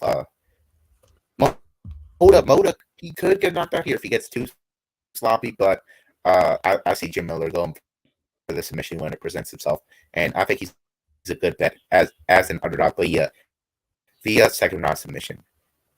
Yeah, 100%. I do agree, and I feel like we're going to get a finish in this one. But before that, we got Joaquin Buckley versus Abdul Razak El Hassan. Surely, I mean, if there is a fight that guarantees a finish, surely it has to be this one. Yeah, I would hate for this one to go to decision. I think this is the middleweight version of Francis Ngannou versus Derek Lewis. Both guys have ungodly power. Abdul Razak El Hassan, in my opinion, has a power edge. Even though he's moving up, I think he's the more proper middleweight of the two. The guy is carved out of the stone. His only loss, well, his two losses at middleweight are to Jacob Malcom. We just said how good a grappler he is, and to Chaos Williams. Chaos Williams hits like a truck himself. So, yeah, I feel this is kind of a Derek Lewis tattoo about spot where you probably shouldn't bet this one because both guys are going to be swinging, and either probably has an equal chance of landing the knockout blow. Both guys have been knocked out before, so it's kind of really who lands first here, and I'll say Abdul Razak El Hassan lands first. Both guys also have very good use of their kicks in their fight. Of course, the iconic Wakanda style spinning wheel kick from Joaquin Buckley, and in his last fight, Razak El Hassan lands a killer head kick on Alessio Di Chirico, just puts him straight out. Both guys are so lethal. I'm going to say this is the first round KO for Abdul Razak El Hassan, probably just because he's the underdog and you can get good value on that. I mean, if we're doing MMA math, Di Chirico lost against Abdul Razak El Hassan and Di Chirico beat Buckley, so if it should add up, right? But this is a mixed martial arts. Nothing adds up in this game. You pick Abdul Razak El Hassan. I'll get on the other way. I think Joaquin Buckley's is going to get this one done. And you know, it's got to be a finish. And I'm going for a KO. And I feel like in round one is definitely where it's going to be at. I feel like these guys are going to meet in the middle and they're going to throw bombs. And whoever lands first is going to get put out. And I feel Joaquin Buckley is going to be the quicker man with his fists. And he's going to put him out. But you know, if you look at Abdul Razak El Hassan, he knocked out Nico Price. Wow. Yeah, that's crazy. And it was in I believe it was 43 seconds. Yeah, something like that. Yeah. He also knocked out Sabah Homasi. He nearly knocked out Munir Lazez when he fought him. He's so dangerous in that first round. Pretty much I don't care who you are, he can knock you out in that first round. But there is a scenario where there is no knockout here, and that would be a scenario where Buckley wins a decision because Abdul Razak El Hassan have shoot on multiple occasions. After that first round, the guy is kind of a tamed beast. We saw who was it? Wasn't Omar Ahmedov beat him after the first round? After you get Munir Laziz as well. Yeah, after the first round, you're kind of safe against him. If you stay away from the power, I think Buckley could do that and win by decision. But yeah, I don't see a situation where either guy pulling fights. I think this is going to be a KO for Abdul Razak El Hassan. We'll move on to the prelims. Jonathan Pierce is fighting Christian Rodriguez. This is a really interesting fight. Both guys had their start on Dana White's Contender Series. Christian Rodriguez, he actually fought Tracy Cortez's brother, Junior Cortez, and he was an underdog in that fight, and he does very well in that fight. He stuffs pretty much every takedown that Cortez goes for, and he just boxes him up on the feet, and Cortez had no plan B, and he looked great out there. He's undefeated, 7-0. He's fighting a nightmare in a matchup, kind of, if you ask me.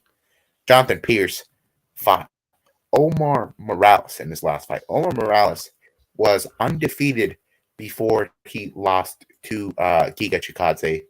I actually picked him to beat Giga Chikadze. That shows you how high I think, of Omar Morales. And Jonathan Pierce mauled him. Also, straight up on the feet. Omar was having his way with him, but once he got to the ground, Jonathan Pierce looked absolutely great. And in the second round, Omar Morales was gassed and he just quits in there. He loses the rear naked choke via rear naked choke. Jonathan Pierce never looked better than he did in his last fight. Before that, he TKOs Kai Kamaka, who's very tough to fit. What a win. Pierce is on a finishing streak here, and he's fighting Christian Rodriguez, who has shown good takedown defense. But let's be honest, those guys aren't as high level as Jonathan. I think Jonathan finds a second round rear naked choke over the undefeated Christian Rodriguez. How about you? Yeah, I don't know too much about his opponent, Christian Rodriguez. But, going through his record, I saw that last month, just last month, he fought Ryan Mukatush. I don't know how to say his nickname, Mukatush. And he was a 19-36. Oh, let me just make a point right here. Christian Rodriguez was actually denied by Dana White here on the Contender Series. This is one of the few situations where he said no, and everybody criticized the decision originally. That's why he fought Ryan McIntosh. I had no knowledge of that. Thanks for letting me know. But now, after that win, they've deemed him, the right guy to get. I don't know what he's done against a 19-36 win, a fighter to grant that, permission to come to the UFC. I don't know. Sometimes the Dana White and the UFC, they don't add up all too much. And maybe a decision that he didn't make right. But, he's got a win over Ryan McIntosh and 19-36. Not the prettiest of records. If you look at most of the records, he's fought 6-9, 1-1, 0-0, 4-2. So he hasn't fought many experienced guys inside his MMA career. And he's coming up against the most experienced fighting at the biggest stage against Jonathan Pierce. He's fought Joe Lozon, so he's been in there with someone he's probably looked up to, probably watched back in the day, and he had a lot of pressure in that one. And he did get his hand raised that night, but he's been there, he's done that, he's fought against these big guys, and I think Christian Rodriguez is going to find out that the different experience of fighting the top level compared to fighting at regional. Yeah, I completely agree. As you said, fought a ton of low-level guys, finished most of them, but Pierce is a different animal, man. He's fought much tougher competition than this. That win over Kai Boy Kamaka, who, in my opinion, wrongly got cut from the UFC, but... Yeah, I think Pierce is on a great run here. It'll continue when he gets the finish here in the second round. We'll move on to Mario Batista. He's fighting another guy who fought on Contender Series, did not get a contract. In fact, he lost that fight by unanimous decision. Mario Batista, he was on a good run, man, in the UFC. He started by losing to Corey Sandhagen via armbar. No shame in that loss. But he knocks out Miles Johns with a flying knee. That was a crazy knockout. And that really made me very high on him. But eventually he did fight Trevin Jones. Got knocked out brutally. He had never been knocked out before. I believe we picked Mario Batista for that fight as well. So yes, we did. Yeah, we thought he would weather the storm, but Jones, after that first round, the guy comes for your head, and he was able to put away Mario Batista. Batista has a really good ground game, really good BJJ game, really good boxing too, and he can throw a flying knee at you if it's necessary. But he's fighting on Jade Perrin. Perrin, he's not exactly a specialist anywhere. He does get a lot of wins by submission, but he's actually a boxing coach. He teaches people how to box, so he's a well-rounded guy. He can hold his own everywhere in this fight, but at the end of the day, he's not had the experience that Batista's had when it comes to the high level, fighting Corey Sandhagen in your first fight. I think Mario Batista will look really good in this fight and get clear unanimous decision here. I think he's basically had everywhere in this fight. Jay Perrin is also taking this on very short notice. I think he's got a lot of work to do when it comes to his overall MMA game. Work that I think Batista's already done.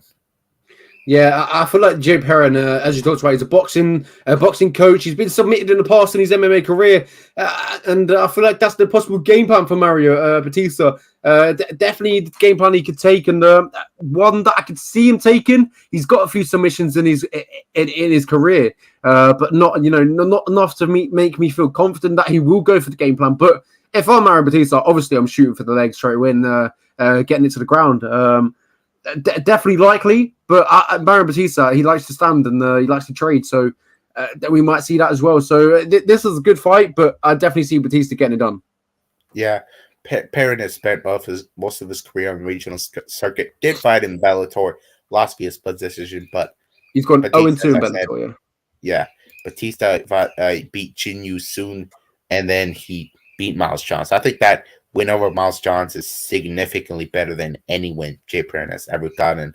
And I think that's just one of the key factors that makes me very confident that Mario Batista wins this via unanimous decision. And we'll move on to a fight that I really believe should be higher on this card. Gabriel Benitez, he's fighting David Onama. I love this fight on paper. This is kind of a striker's delight. Gabriel Benitez, he started out as mainly a grappler in the UFC, but he's developed into a fantastic kickboxer. In his last fight, he fought Billy Quarantillo, and my goodness, that was a crazy fight. Billy Quarantillo really put it on him. Quarantillo will weather the storm every time out, and he even scored a knockdown over Billy, but once it got to the ground, Gabriel was very tired, and eventually he just succumbed to all the damage. His eye was closed, and the ref had to wave it off. And he's fighting a guy named David Onama, who was undefeated when he took the short notice fight against Mason Jones. And we both said on the show that we thought Mason Jones would run through him. We thought Mason Jones would get a submission. Goodness gracious, David Onama is a problem. Onama was actually fighting up a weight class. Now he's at his proper weight class, and he's going to be even deadlier. He had Mason Jones in major trouble on multiple occasions, so much so that Mason Jones had to go out there and just take him down whenever he got hurt. I think this is a great spot for David Onama to get a vicious first-round KO. This guy is such a bulldozer, man. I think Gabriel Benitez is not as durable as he once was, as he showed in the Billy Quarantillo fight. He took a lot of damage in that fight. And I really believe that when it comes down to it, even if this fight is extended, Onama will have the better gas tank, and he'll have more of a will to win. This guy got a $50,000 bonus for the fight of the night in his last fight. I think he's very hungry. He trains with James Krause. I think he's going to really send Gabriel Benitez into the shadow realm. I'm very confident in this guy. This is a tailor-made fight for Fight of the Night. It is. This is going to be Fight of the Night right here. There's something in the air about David Onama. When he made his debut against Mason Jones, as we talked about, we both wrote him off. He's going to get dominated, this and that, and this guy's a savage. He was there. He rocked Mason Jones. He made it a difficult fight for Mason Jones when he stepped in at short notice, and what a fantastic performance. Even though he was on the losing end, it was a fantastic performance. So I see this being a tailor-made fight to get fight of the night, and I see Onama getting the best of Gabriel Benitez. A split decision is definitely on the cards, but I do believe Onama is going to put Gabriel Benitez out. I do believe that. Yeah, I would have to agree with you. And we'll move on to Jessica Rose Clark versus Stephanie Egger. Not much to say when it comes to this matchup. Stephanie Egger, she's a very high-level judoka, but when it comes to MMA, she's very underdeveloped. Striking is not great at all. In her last fight, she fought, I can't even remember her opponent's name, but she got a second-round TKO finish with Shanna Young. Yeah, Shanna Young. Shanna Young is a very low-level opponent, and she gets a second-round TKO in that fight. I think it was an early stoppage, quite honestly. Before that, she fought Tracy Cortez and got dominated. She did land a nice upkick in that fight, but that was basically her only moment of the fight. And she's fighting Jessica Rose Clark, who's been fighting in the UFC for a very long time. She's fought Jessica I. She destroyed Sarah Alpar, and in her last fight, she showed something she had never shown before when she fought. Who was it? Jocelyn Edwards. Yeah, Jocelyn Edwards. She absolutely dominated her with wrestling, and this is very impressive because she's been training at Alpha Male for a long time. That's a very wrestle heavy camp, and she also trains at the Daniel Cormier Wrestling Academy with all his high schoolers and college students. She goes out there and she just trains their wrestling there. So I really commend her for just going out of her way to improve her ground game. And I think it's going to be very useful here when she's fighting Edgar, who's going to be looking to get the takedown. And I think she can stuff them. Not only do I think she can stuff them, I think it'll create a situation where Edgar can get her in her clinch and land vicious elbows and knees, just like she did to Sarah Alpar. And she's going to have Edgar very cut up and just outpoint her on the feet, and also tired as well. On the way to a unanimous decision here. Edgar will only win this fight if she can get to the ground, and I don't really think she will. She could win a round, but that's going to be about it for Edgar. Yeah, but Edgar has been to the ADCC 2019 World Championships. She did get past around day one, but it shows the level of caliber that she is on the ground. And it just shows that if she wants to win this fight, she's got to get the fight to the ground. And as you talked about, when it comes from grappling, MMA grappling, mixing it up, it's a completely different thing. And Stephanie Edgar has to get it going. Has to get it going over. He has to get a fight to the ground within the first 2-3 minutes, because otherwise she's going to get touched up by Jessica Rose. And this is a good fight for Jessica Rose. As you talked about, she stuffs the takedowns. I've got to agree. Do I see Edgar submitting her? It's a high possibility, but I just see Jessica Rose being able to keep it on the feet, and she's going to light her up on the feet. I do believe that. Yeah, and we'll move on to Chas Kelly finally coming back to the octagon against Mark Striegel. Chas Kelly had the worst luck maybe ever when he fought Jamal Emmers. He's in the octagon. He's ready to fight. He's in fight mode. And Jamal Emmers has a back spasm and he can't walk out. That's what reminds you right there that a fight is never official until both men are actually in the octagon. He's had 4 cancelled bouts in a row. Yeah. Chas Kelly's had horrendous luck. I feel so bad for the guy, especially since he's getting a little older. And he's had to sit on the sideline for so long. Chas Kelly's a very good fighter. He's such a good submission grappler.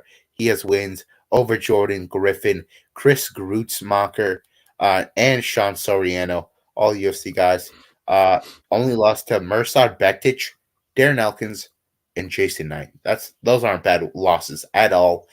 He's very reliable when it comes to what you think he's going to fight like.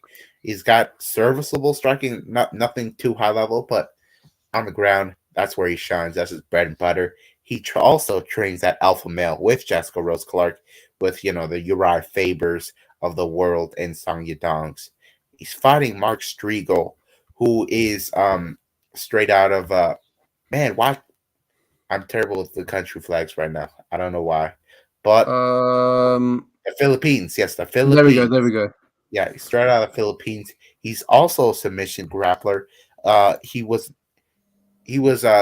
gonna fight Said Nurmagomedov, and I thought it was gonna be a close fight. I actually thought he had a shot of winning it with a couple takedowns. He got starched in that fight, straight up destroyed with a kick, and knocked out. Chas Kelly's not going to give him those same problems here.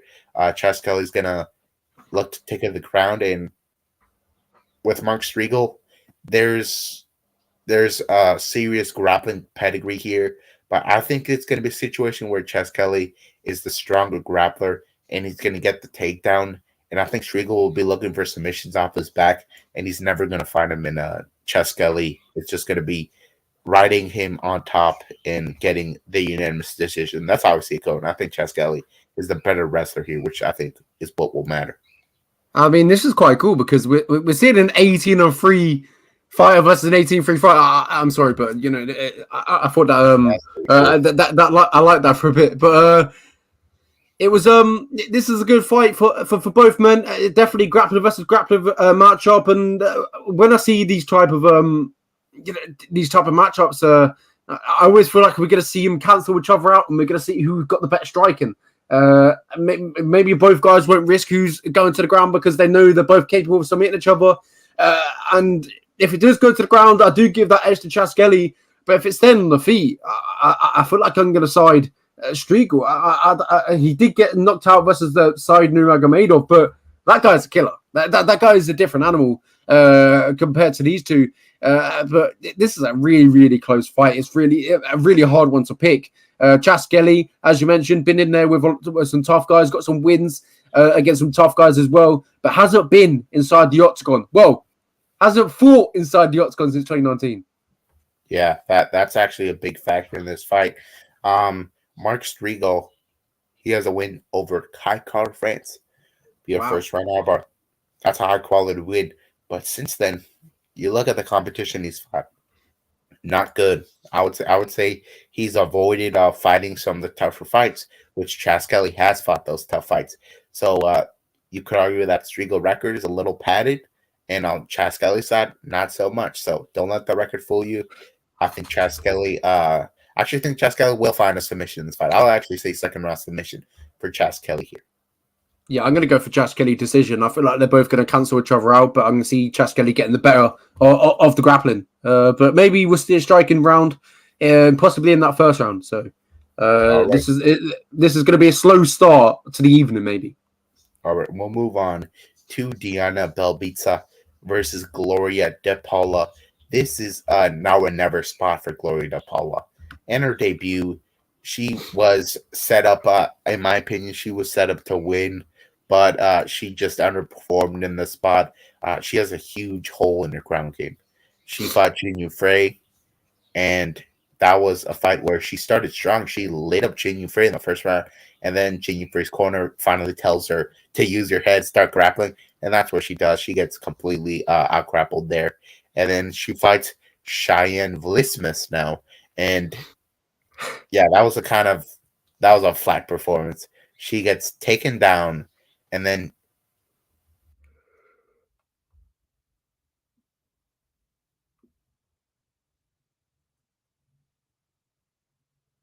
we have a lost Oscar. I'll tell you, there can never be a show without a technical difficulty. It will never, ever happen. But yeah, I'll quickly take over. This is a fight that starts early on. I think Oscar, his computer has died. So it'll be he just messaged me there.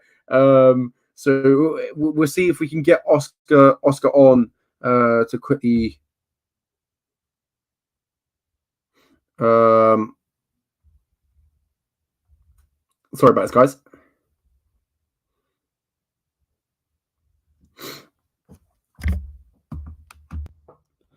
But yeah, to touch up on what Oscar was saying, on our debut, was set up to win against Jinyu Frey. Didn't get the win, a little bit exposed on the ground, and then against Vlismas as well. Got was a little bit exposed as well. Lost via head kick as well. And she just didn't get it. Oh my days! Just didn't get it done in that one. Wasn't a fantastic performance, and Danina Belbita, which is I'm going to call it. She's more experienced. Fought some tough women inside her division. She fought Molly McCann, that's fought Loana Juja, and then finally got that win against Hannah Goldie. She's got a lot of different ways of finishing the fight. She's got ones via armbar, TKOs, but mostly she likes to get it done by armbar. And she also likes to get submitted by armbar as well. She got submitted by armbar versus Arlen Ilitsky. I'm talking about Diana Belbita.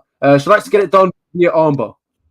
Yeah, Diana Belbita has a really good striking game. All you have to do is see that Hannah Goldie fight. She destroys Hannah Goldie. My goodness, for a strawweight, she hits very hard. She had Hannah Goldie rocked bad on multiple occasions in that fight. And I think here against Gloria De Paula, this is going to be a very close striking match. I don't think we'll see much grappling here. Maybe Belbita goes for a couple takedowns, but I'm not truly convinced that her grappling game is strong enough. Hannah Goldie took her down. Was landing big ground and pound on her to end that fight. when she fought her. I think this is going to be a close stand-up fight, and I will favor Diana Belbita here. Gloria Paulo did not fight great competition before the Contender Series. In fact, on the Contender Series, she didn't fight a high-level opponent anyway. I think Diana Belbita is much more proven here and does have a slight power edge, so I will favor her to win this, probably by split decision. Yeah, I've got to agree with you. Not a confident pick, would you say? Yeah, I'm not super confident because Belbita herself was in a tough spot before the Hannah Goldie fight. So neither woman is super high level, but when it comes to trustworthiness, I will go with a Belbita over Gloria Paul, who's winless in the UFC. 100%. But that we've got one more fight to talk about, and that is Jesse Strader versus. You got to help me with that one, Oscar. Chad and Helliger. And Helliger. I mean, some of these names get difficult every year, every week. I'm telling you. But 11-5, and Helliger versus 5-2 Jesse Strader.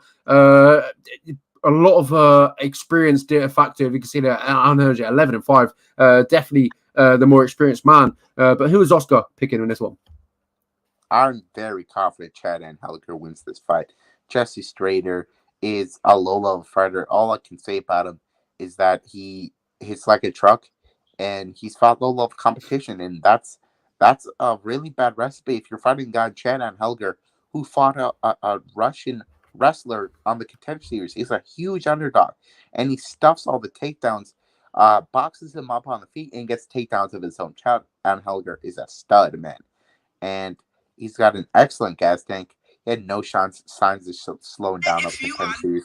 Jesse Strader, on the other hand, he slowed down against Montel Jackson, got knocked out, I believe, in that fight. Did not look impressive. He's at an experience disadvantage too in this fight, Jesse Strader. I think this is going to be a dominant, unanimous decision for Chad and Helliger. Yeah, I mean, yeah, I don't know too much about these guys, but I mean, you pitching it out for me. I'm not going to pick one in this fight, but I'm very intrigued to see, how this one goes down. And as you pick there, you're going with Van Helliger, and be to see what happens. And are you confident with this pick? Yeah, very confident. Chad Helliger, he finished Brady Heaston in the third round with ground pound. Wow. That's a very good win for Chad. And Brady has shown unbelievable durability in his last couple fights. So for him to show that, it's impressive. Chad and Helliger, his losses, they're by submission. And Jesse Strader does not have a ground game that would make me concerned about Chad getting caught in a submission. All of Jesse Strader's wins are via knockout, and none of them are after the second round. I think this is a really good matchup for Chad and Helliger to win with his wrestling and win a decisive unanimous decision. Well, that's it for the UFC. Wow, 1 hour and 38 minutes, but we're not stopping there. We've got a Bellator event to talk about this weekend. Naaman Gracie versus Logan Storley, main event of Bellator 274. We also got Koroshenkov versus Chance Rencounter, who you might know, who used to fight in the UFC as well. So it's a decent Bellator event, not stacked to top to bottom, but definitely one that I might keep my eye on. Gonzalez right there, he's a fantastic prospect. He'd like to get it done via submission. I think he's got the quickest submission in Bellator history. He came out and submitted the guy via heel hook in like 11 seconds or something like that. So this is definitely a good one to look for. Is that Johnny? Wasn't he on the Ultimate Fighter? Johnny Newman. Is it Johnny Newman? Johnny Newman. I don't know, honestly. I don't remember. Or was it Ryder Newman? I think it was Ryder. Yeah, Ryder. Yeah, Ryder. Yeah. That guy. He fought who was Trishan Gore. He lost via a unanimous decision, or was it knockout? I can't remember, but yeah, he got whooped up in that fight. Yeah, we'll quickly touch up on the main fights on Bellator. So, Damon Gracie versus Logan Storley. This is a fantastic fight. Quite a bit of a mirror matchup. Logan Storley likes to grapple. Damon Gracie likes to grapple. So this one could really go either way. But the better of the grapplers. If you just look at Damon's second name, he's a Gracie. I can't really see anyone getting the better of him on the ground. I'm going to be honest, and I feel like he's going to have the advantage over over Logan's Story on the ground, and definitely a submission win. When was the last time we saw Gracie? Was it against Jason Jackson, or was it? I know he's fought after that. He finished Mark Lemminger in the first round with a couple elbows, and then followed up with ground pound. I've been very impressed with Neiman Gracie's striking, because some people really only expect him to grapple just because of his last name. The guy has developed a solid striking game. Lemminger was 12-3, and he goes out there and finishes them. I really think that this guy's evolving as a mixed martial artist, not just going out there with the intent to grapple, striking as well. And Logan Storley, on the other hand, I definitely believe he's the better striker. The only loss he has is to the champ, Amosov, via split decision. That shows you how good this guy is. Neiman Gracie only lost to Roy McDonald and Jason Jackson. So these two guys are cream of the crop of welterweights. But I will ever so slightly side with Logan Storley here. I don't think he's going to be completely outmatched on the ground. I think he can keep it on the feet long enough to where he does beat Neiman Gracie. But that's not a very confident one. But I think we'll see probably a split decision with Logan Storley winning. Yeah, this is a good main event for Bellator. Yeah. Not the most stacked card, but it's definitely a good main event. I'm looking forward to it. Two, sort of prospects coming up. Neiman Gracie's fought some good guys in his career. He's fought Jason Jackson. I believe that's the one that did go his way. Yeah, Jason Jackson fought John Finch. Also fought Roy McDonald. That might have been for the belt. I do believe so. He's had that championship experience. Yeah, I think that's a main event that nobody should overlook. As I said, both guys. I think if they were in the UFC, they would be close to the top 15. So do not sleep on that fight. In the co-main event, we have Andrei Koreshkov versus Chance Recounter. Chance Recounter, of course, is the UFC vet. He got 2 wins in the UFC. He fought Bilal Muhammad and Lehman Good. Of course, lost those fights. But yeah, the guy's got a nice grappling base, got decent striking, but he's really up against it against Andrei Koreshkov. Koreshkov has only lost to Larkin and Douglas Lima and Ben Askren. Those are shameless losses. Let's be honest. Anybody on the roster can lose to those guys on the right night. And he's mainly winning by decision, but he does have a couple finishes by a spinning back kick and ground and pound. But I think he wins this via very convincing decision. I think it's not going to be too far from what Bilal Muhammad did. I think he can get takedowns here. I don't think he's going to be intimidated by the grappling or the striking. I think he wins this wherever he wants to. Yeah, he got a win over Chidri Njukwani, who recently made his UFC debut and looked impressive. So he's got some good wins, and he's had that Bellator experience of being a champion. He beat Douglas Lima. He's been a Bellator champion before, and then obviously he lost against Douglas Lima twice. So he's 2-1 versus Douglas Lima. So he's got a win over some of these good guys, and he's had so much experience in Bellator. He's been the champion over there. He's held the belt. He's defended the belt. And against someone like Chance Rencounter, I just don't see him getting it done. I think Koreshkov has got that experience. He's had that championship experience. I think he's just going to be the better fighter. And but I think this one goes decision. I'm highly confident it reaches the judges. Oh my God. Yeah, I think Koreshkov is, if he was in the UFC, as I said, probably top 15 guy. Former champ, man. A win over Douglas Lima. Win over Benson Henderson, a Hall of Famer. This guy has also been cheating in Chihuahua, as you just said. And as I said, all the losses are just top of the level kind of guys. I'm very confident that Koreshkov wins that fight. And then we'll move on to Karakian Georgie Karakarian. I don't know. Piccolotti versus Piccolotti. I think Piccolotti wins this fight. I really do. Piccolotti has fought some tough guys. Has come up short in those fights, but I think he might be able to edge this one out. He's the underdog here, and I think he's gonna kind of.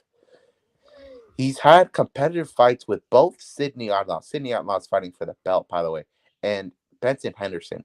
As I said, Benson Henderson not had the best run in Bellator, but still an elite fighter. And on the right night, he can beat a lot of elite competition. So to see him only losing those fights by the split decision says a lot about the guy. I think he might be able to get a rear naked choke in this fight. I think he might be able to get that crazy submission here. It would be a spot where a lot of people don't expect it, but I think he might be able to tire him out and get the submission here. That would be a lot of people would not see that coming, but I think he has the position. But I think he has the skills to get this one done. Yeah, I've got to agree with you. And on the rest of the card, we've got Davion Franklin versus Said Soma. That's a good one. We also got Mandel Nialo. He's a good prospect fighting out of Canada. Recently got a head kick KO. He's exciting to watch. I think what do they call him? The rat garbage, I think. I don't remember, honestly. That's it. Yeah, Mandel Rat Garbage Nalo. So he's exciting to watch. As I talked about, Aviv Gonzalez. He's a phenomenal BJJ practitioner. He's got his submission threat is phenomenal. I talked about it when he got a submission win in like 17 seconds. Jaylene Bates as well appearing on the card. We also got I think that's pretty much it from the names I know. So I think it's a complete head scratcher to me that Deanna Bennett versus Justine Kish is on the prelims in this card. It's very confusing to me because Justine Kish, of course, just coming off the UFC, and Deanna Bennett has been on a really good run here as of late. She beat Laura. She has fought in the UFC before and beaten some good names. She actually has a win over Karina Rodriguez, who just got booked in her first UFC fight. Wins over Jennifer Maya and Juliana Pena. I mean that's phenomenal. Just reading them names. Actually, she got wins over Miranda Maverick as well. So yeah, Deanna Bennett is the real deal. I would like to see her go back to the UFC, quite honestly, because I still think she can do well. And Justine Kish, when she fought Tracy Cortez, whenever he was on the feet, she had Cortez in trouble. I was very confident Cortez would win that fight, but it was much closer than I hoped it would be, and it was actually a split decision. Before that, she lost to Sabina Mazo, but she does have that win over Nina Nunes and also Yoder Pudilova and Rana Marcos. Both women have really high-quality wins, and I'm excited for that fight, but I do think Deanna Bennett wins a unanimous decision with her takedowns. Yeah, well, so make sure you check on that one as well. But yeah, a good Bellator card to keep up on. That will be on the 19th of February. So that's on the Saturday. Yeah, two fights on Saturday for you guys to see. Two really good organizations. But of course, I will be paying more attention to the UFC's fights. I can't wait for that Jamal Hill Johnny Walker fight. I feel like it's a ticking time bomb waiting to explode. And when the dust clears, we'll have Jamal Hill with his hand raised. I've got to agree. And 1 minute and 48 minutes, 1 hour and 48 minutes we've been talking for. It's probably been one of the longest episodes that we've had in definitely in recent time. But I'm not too sure of all time. I think we've had some long episodes, but this is definitely one of the longest that we've had in recent times. I mean, it's time to sign them off, right? Yeah, it sure is. Make sure to enjoy these fights and do well on your bets, guys. A quick 4-fight parlay for this Saturday. For this Saturday, let me analyze this. I would say inside the distance for the main event. Parlay that with inside the distance for Jim Miller and Nicholas Mota, and parlay that with Mario Batista and David Onama. That's my parlay. There we go. That's the first inclusion of. I've just made this up on the spot, by the way. That's the first ever inclusion of Silva's slips. Betting slips. That's alliteration there. I think we'll keep this up. I personally love parlays because sometimes just betting favorites straight out, there's no value there. You have to bet like $500 just to win $100. There's no value there. But when you add it in a parlay, that's when you are able to make some money there. So yeah, thank you for the idea. Thank you for the alliteration there. Yeah, the first ever inclusion of Silva's slips, his first four-fight parlay. Make sure you do that because I know Oscar's very good at predicting that outcome. So make sure you made some money on Jared Cannonier by knockout. Made some money on that with a big smile on my face, ready to say "I told you so" on the podcast. Yeah, well, we got to sign these off. 1 hour and 50 minutes. We'll talk to you all next week where we've got a fantastic episode. 100%. We get to talk about what happened this weekend and we get to talk about Islam Makhachev versus Beneil Dariush. I've been waiting for that fight for far too long. I cannot wait for Islam Makhachev finally get himself settled for that title shot. I cannot wait for next week. Yeah, 100%. I can't wait either. So it's been a fantastic episode. Thank you all for joining us and we'll see you next week